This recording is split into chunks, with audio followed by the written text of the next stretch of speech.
Hello students, today we are going to start last chapter radioactivity।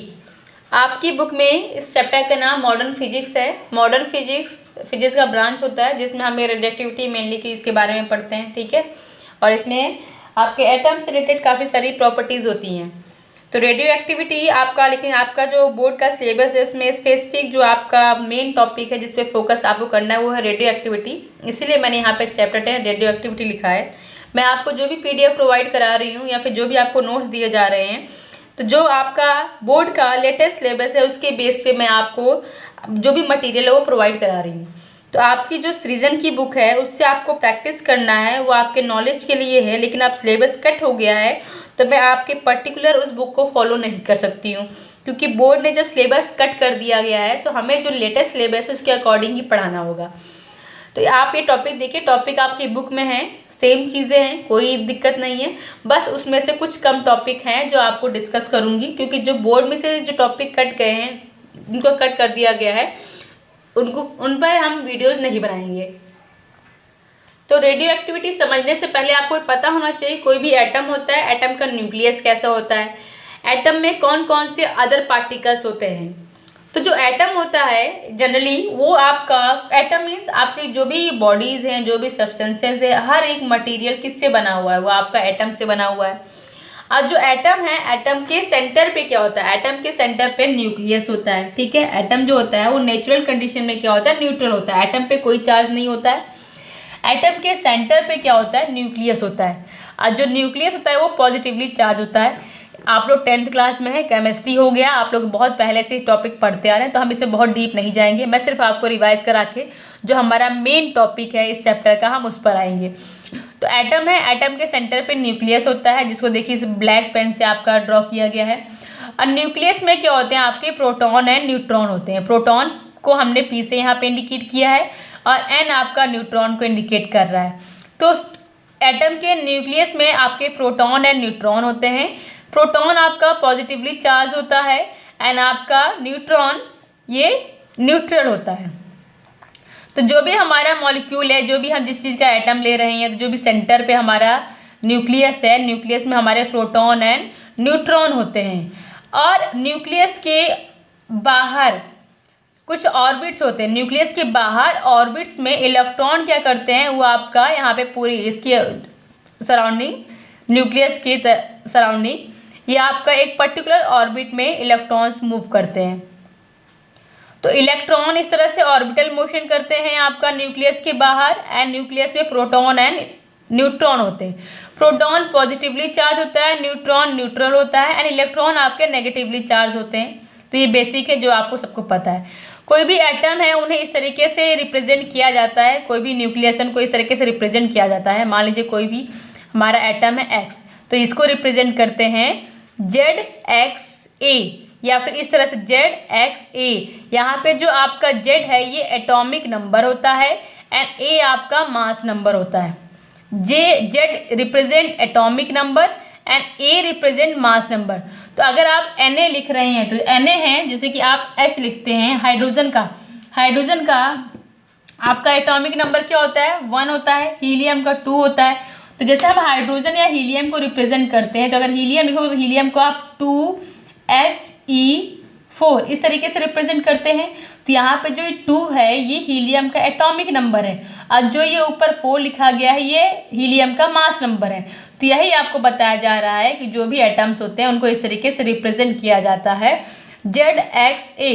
तो यहाँ पे जो ये Z है ये मास, ये एटॉमिक नंबर को रिप्रेजेंट करता है, और ये जो ऊपर आपका ये A है, यहाँ पे हीलियम के से 4 है, ये आपका मास नंबर को रिप्रेजेंट करता है। एटॉमिक नंबर क्या होता है, किसी भी एटम का जो एटॉमिक नंबर होता है वो नंबर ऑफ प्रोटॉन के इक्वल होता है।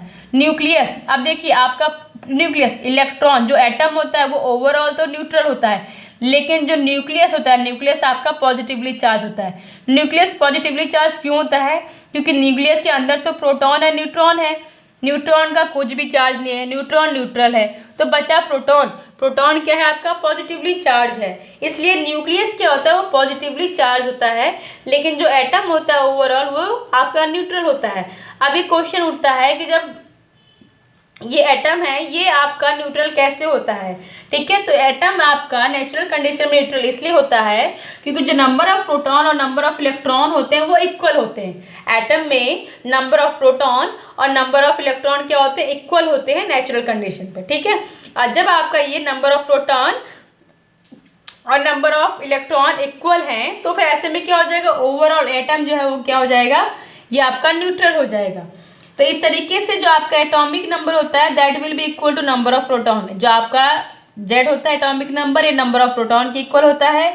और जो आपका मास नंबर होता है वो आपका number of proton plus number of neutron होता है।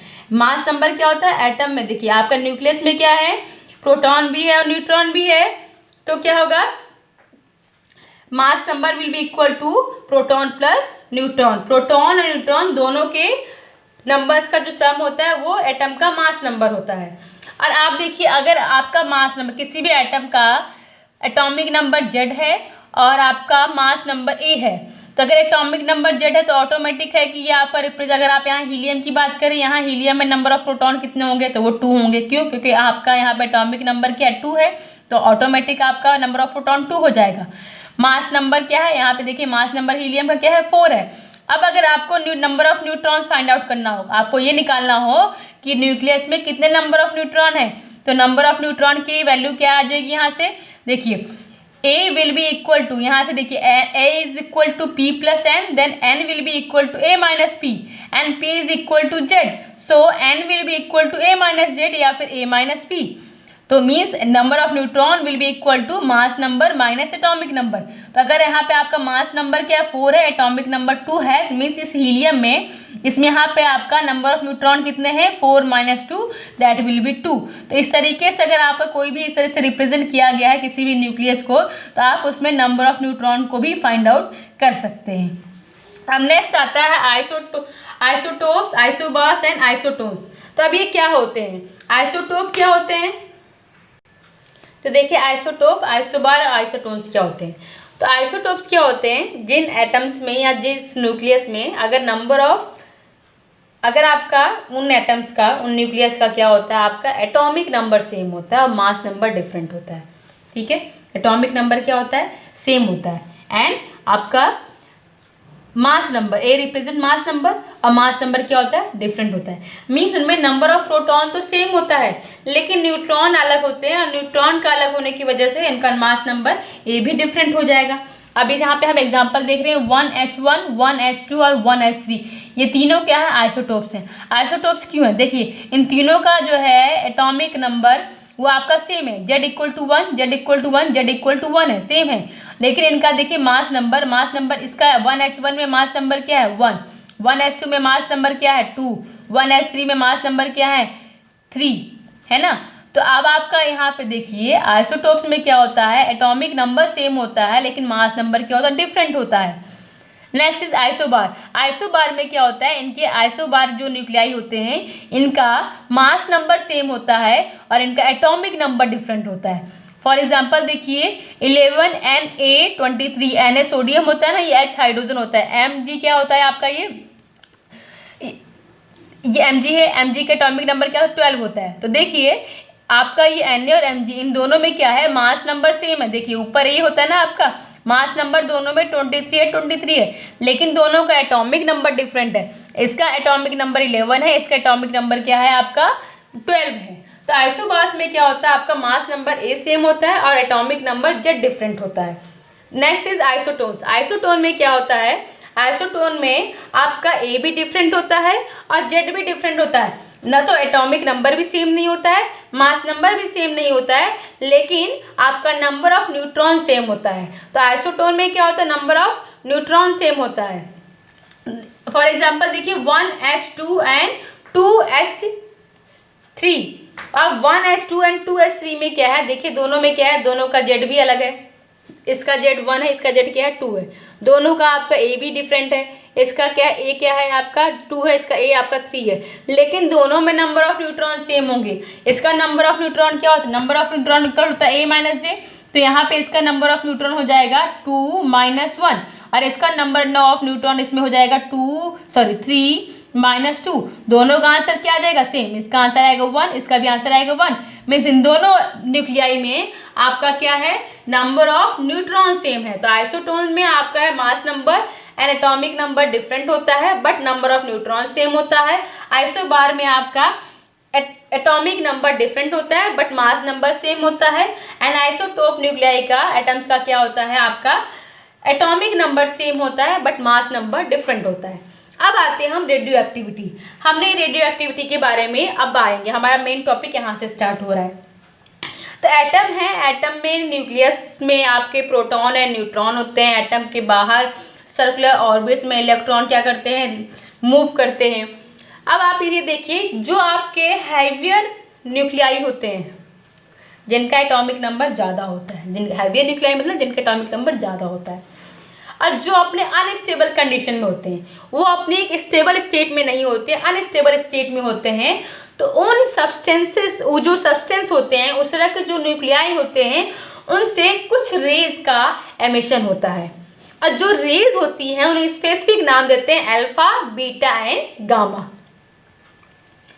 तो रेडियो एक्टिव सब्सटेंस मतलब जो आपके हैवियर न्यूक्लियाई होते हैं और वो अनस्टेबल स्टेट में हो, तो वो आपका रेडियो एक्टिव सब्सटेंस होता है। मतलब इनमें आपका रेडियो एक्टिविटी का जो प्रोसेस है, जो फिनोमिना है, वो इनमें आपको मिलेगा। तो जो हैवियर न्यूक्लियाई अनस्टेबल स्टेट पे होते हैं, मीन्स उन्हें आपका एक तरीके से आपके रेडियो एक्टिव सब्सटेंसेस होते हैं। और उन हैवियर न्यूक्लियाई से क्या होता है? अल्फा, बीटा, गामा पार्टिकल्स का एमिशन होता है, या फिर आपका इन्हें बोलते हैं बैक्यूरल रेज। तो अल्फा, बीटा, गामा या फिर जो बैक्यूरल रेज होती हैं अल्फा, बीटा, गामा, इनका एमिशन होता है। तो इनका जब एमिशन होता है तो आप ध्यान रखिए, अल्फा पार्टिकल्स आपके पॉजिटिवली चार्ज होते हैं, बीटा पार्टिकल नेगेटिवली चार्ज होते हैं, एंड जो गामा रेज होती हैं ये आपका, इनमें कोई चार्ज नहीं होता है, न्यूट्रल होते हैं। तो रेडियो एक्टिव सब्सटेंसेस से आपका अल्फा, बीटा, गामा इन पार्टिकल्स का रेडिएशन होता है। एंड जो ओवरऑल फिनोमिना होता है कि जो हैवियर न्यूक्लियाई अनस्टेबल स्टेट पे हो और उससे अल्फा, बीटा, गामा रेज या फिर अल्फा, बीटा, गामा पार्टिकल या फिर बैक्यूरल रेज का एमिशन होता है, this phenomena known as radioactivity. तो ये जो पूरा एमिशन का प्रोसेस है, this is known as radioactivity. And radioactivity rays कौन सी होती हैं? आपके alpha, beta and gamma rays होती हैं।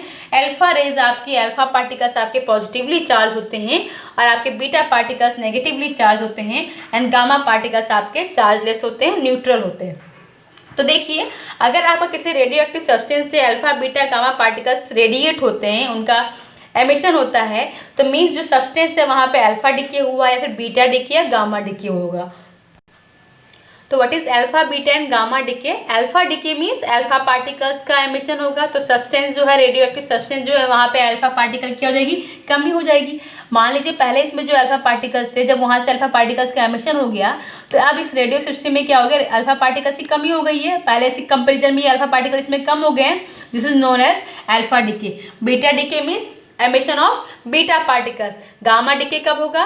When there will be emission of gamma particles. तो इस तरीके से अल्फा, बीटा, गामा पार्टिकल्स जब रेडिएशन होता है, तो उस पर जो आपका प्रीवियस जो आपका पेरेंट न्यूक्लियाई है, तो पेरेंट न्यूक्लियाई में क्या होता है? उसके एटॉमिक नंबर और उसके मास नंबर में चेंज आता है।